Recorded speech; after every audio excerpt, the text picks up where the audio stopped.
Bom dia, Gilson e Jesus Creites, né? Bom dia, boa tarde, boa noite, eu não sei que hora que você está assistindo esse vídeo. Vamos então aqui para o segundo vídeo aula da disciplina de introdução, de levantamento e classificação de solos, né? Vamos falar aqui então dos latossolos, solos que compõem o grupo dos solos que acontecem em áreas planas e secas, né? Os latossolos então são os solos mais predominantes aqui na região do Brasil. São solos predominantes na região do Cerrado e em boa parte das outras regiões do país. A sua classificação se dá pela presença do horizonte diagnóstico B-latossólico. Então, quando eu estou furando a trincheira, eu tenho que ver a sequência de horizontes, vou verificar um horizonte A, seja ele qual for, A fraco, A proeminente, enfim, seguido de um horizonte B com mais de 50 centímetros de profundidade. Essa é a característica de diagnose do B-latossólico. Então, se o meu horizonte B tiver mais que 50 centímetros de profundidade, eu estou ali diante de um latossolo.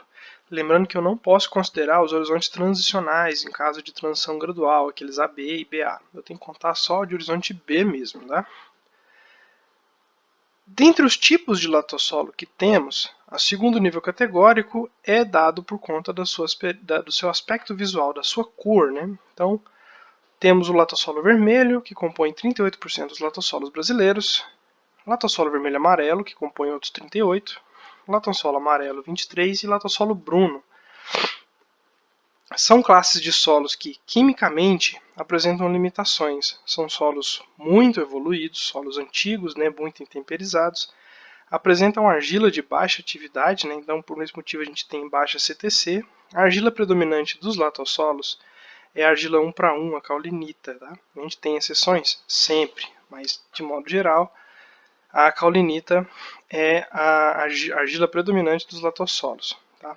Ele não possui horizontes hidromórficos, tem um alto grau de intemperismo, né? Então raramente eu vou encontrar rochas, matrizes nos horizontes desse solo.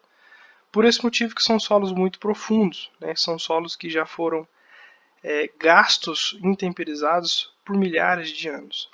Essa profundidade também se dá pelo tipo de processo geral de formação desse solo, que acontece em áreas planas, onde a minha água infiltra. Vou fazer um exercício de visualização sempre que eu chegar em campo. Imaginar, quando chove, a água que ela infiltra ou ela escorre. Se ela infiltra, eu tenho ali um processo de formação na base da infiltração, se ela escorre na base da remoção. Então, solos de áreas planas, né, tendem a ser classificados como latossolos, porque ali eu tenho boa parte das ações, né, dos processos de formação de solo atuando nesse sentido. Então, são solos de terras planas ou suave ondulado. Basicamente, eu vejo se a minha água está infiltrando ou escorrendo. Se infiltrou, grande chance de eu ter ali latossolos.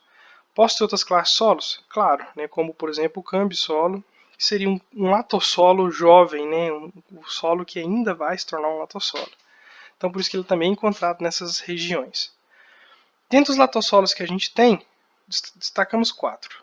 Latossolos bruno, amarelo, vermelho e vermelho-amarelo. O segundo nível categórico, então, se dá por características visuais com base nas cores. Essas cores são definidas pela carta de Mansell, né? É um solo que tem um excelente uso agrícola. Ele tem limitações químicas, tá? Entretanto, as suas características físicas são o seu ponto forte. São solos planos, argilosos e profundos. Tá? Então são solos que recebem muito bem a mecanização, que sofrem pouco processos erosivos, como a ação da chuva, por exemplo, já que não há tanta formação de enxurrada. Então as técnicas de manejo de solo e água nesses solos são menos intensas. Né? Eu vou ter curva de nível? Sim, eu sempre tenho que ter curva de nível e terraço, mas a distância entre elas vai ser maior. Né? Então são solos que têm a física muito boa.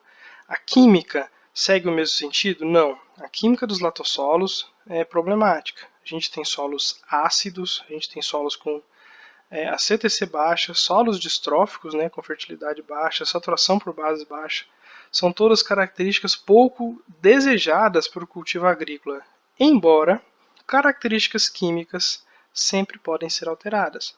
Eu consigo corrigir a acidez com calcário, eu consigo corrigir os aspectos de fertilidade com adubação, eu consigo corrigir a CTC com a manutenção de matéria orgânica. Então são técnicas que visam acabar com os problemas da ordem química dos latossolos. Física é mais difícil da gente controlar. Normalmente a gente simplesmente aceita a condição física de um solo. Ele é declivoso, ele é raso, ele é pedregoso, ele é arenoso, ponto final. Você tem que lidar com isso. Características químicas a gente consegue alterar com técnicas de manejo que a gente tenha um certo domínio. Tá? Então são solos que não têm restrição do ponto de vista agrícola. Né? Eu posso conduzir pastagens, eu posso conduzir agricultura irrigada, produção de grãos, produção de árvores, produção de gado, enfim, não há limitação nenhuma em relação a esses solos. São solos que recebem muito bem técnicas de manejo como o plantio direto. Em relação à localização geográfica desses solos aqui, eles são encontrados em todo o Brasil. Né? Temos aqui manchas de solo no Cerrado, na Mata Atlântica, nos Pampas, na Caatinga, na Amazônia, em todas as regiões do Brasil, né? Norte, Nordeste, Centro-Oeste, Sul e Sudeste. Então são solos bastante representativos. Tá? Temos aqui algumas figuras, todos apresentam essas características de profundidade elevada. Né? São solos que podem apresentar horizonte de transição, né? Entre AB, por exemplo, a AB e o BA. Normalmente apresentam, né? E não apresentam horizontes hidromórficos, como por exemplo o horizonte E. Tá? São solos aí, então de profundidade elevada, né? Eu consigo encontrar latossolos com até 20 metros de profundidade. Baixa fertilidade natural, como dito anteriormente, e muito bom no aspecto físico, né? São solos argilosos, embora a argila dele não seja uma argila muito boa, ele possui muita argila. O que, de modo geral, tem seus benefícios. Né? Uma argila ruim, ela tem uma CTC baixa e, por esse motivo, ela acaba resistindo também melhor a processos de compactação. Argilas com CTC muito alta fazem os solos sofrerem bastante compactação, então eu tenho que ter muito cuidado na hora de entrar com o maquinário. O que esse cuidado tem que ser tomado também no latossolo, só que não é tão preocupante. Né? Eu posso entrar com o maquinário sem me preocupar tanto com a compactação, dependendo do grau de umidade desse solo. Solos com argilas muito boas, eu vou ter problemas de compactação mais expressivos. Né? Como dito, também são solos que não têm restrições do ponto de vista de vegetação, acontecem em qualquer tipo de bioma de vegetação do Brasil.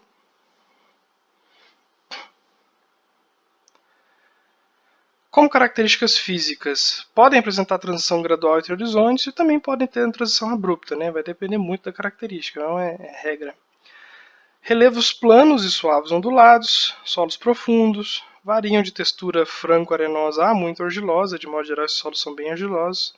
A coloração deles se dá pelo vermelho, muito por conta do excesso de óxidos de ferro e alumínio que esses solos têm, mais um sinal que são solos intemperizados e gastos e com baixa CTC, né?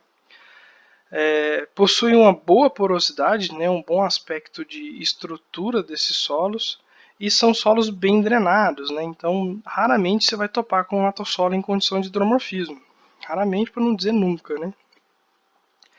Apresentam altos teores de ferro e alumínio, que é um problema, principalmente o alumínio, que pode ser mitigado e corrigido com a correção por calcário. Né. Baixa CTC, que também pode ser corrigido por manejo de matéria orgânica, e necessita de uma fertilização corretiva para que a gente possa produzir. 95% dos latossolos são distróficos e ácidos, né? São ruins do ponto de vista químico. Embora eu tenha ali alguns latossolos eutróficos, mas também é exceção à regra. Então, como manejo desse solo, vou até passar para esse próximo slide aqui. São solos que não me colocam limitações na produção, com exceção do ponto de vista químico. Mas tendo em vista que, inclusive, solos super férteis, eu tenho que sempre fazer adubação de manutenção, o que eu vou ter que fazer no latossolo seria uma adubação corretiva inicialmente e depois consecutivas adubações de manutenção para que eu mantenha as condições desse solo produtivas, né? Então, preciso me preocupar com acidez, com a CTC, níveis de matéria orgânica e correção de solos. Do ponto de vista de nutrientes, o fósforo é um nutriente em especial que nos traz algum tipo de preocupação. Ele é extremamente reativo com as argilas de cerrado e com os óxidos de ferro e alumínio. Então, cerca de 80% do fósforo que a gente usa nesses sistemas, nesses solos, são perdidos para o próprio solo. São absorvidos por colóides, né? E esse fósforo passa a ser indisponível para a planta. Então, numa condição em que eu jogo 100 kg de fósforo no solo, eu estou considerando somente 20 kg vai chegar até a planta, 80% dele é desperdiçado.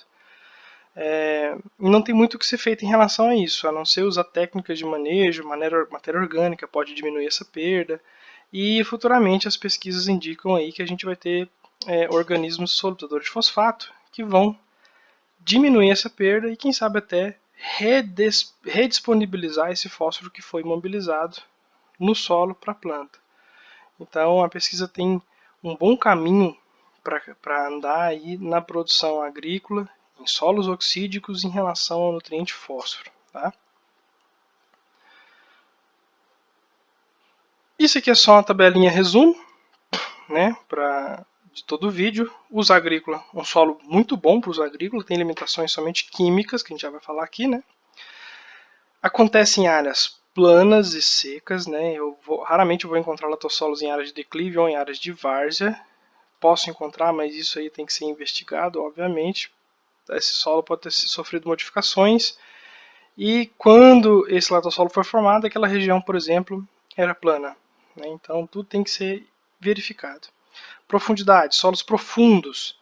Né? O horizonte B, a diagnose dele é o B latossólico, que é quando ele possui mais de 50 centímetros de profundidade. Solos pouco férteis, né, ácidos, já linkando com características químicas, que necessitam de correção de acidez, preocupação com CTC, preocupação com fósforo, embora tudo isso possa ser contornável e tornar esse solo produtivo. Tá?